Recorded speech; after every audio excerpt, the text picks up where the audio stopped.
জয় মাতারা, জয় গুরু বামদেব। ব্যবসায় নজর লেগে থাকলে কি করবেন?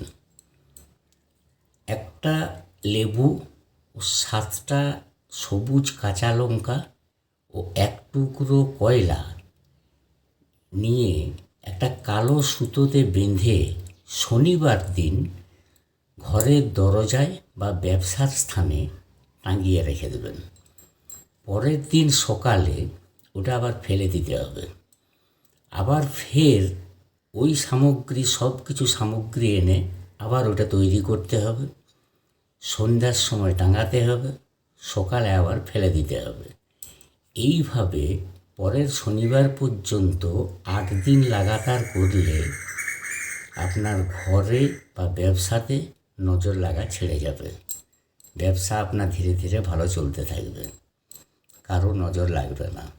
তোমাদের পাশে আছি, সকলে ভালো থেকো। আমার ভিডিও ভালো লাগলে পাশে থেকো। রাধা রাধা।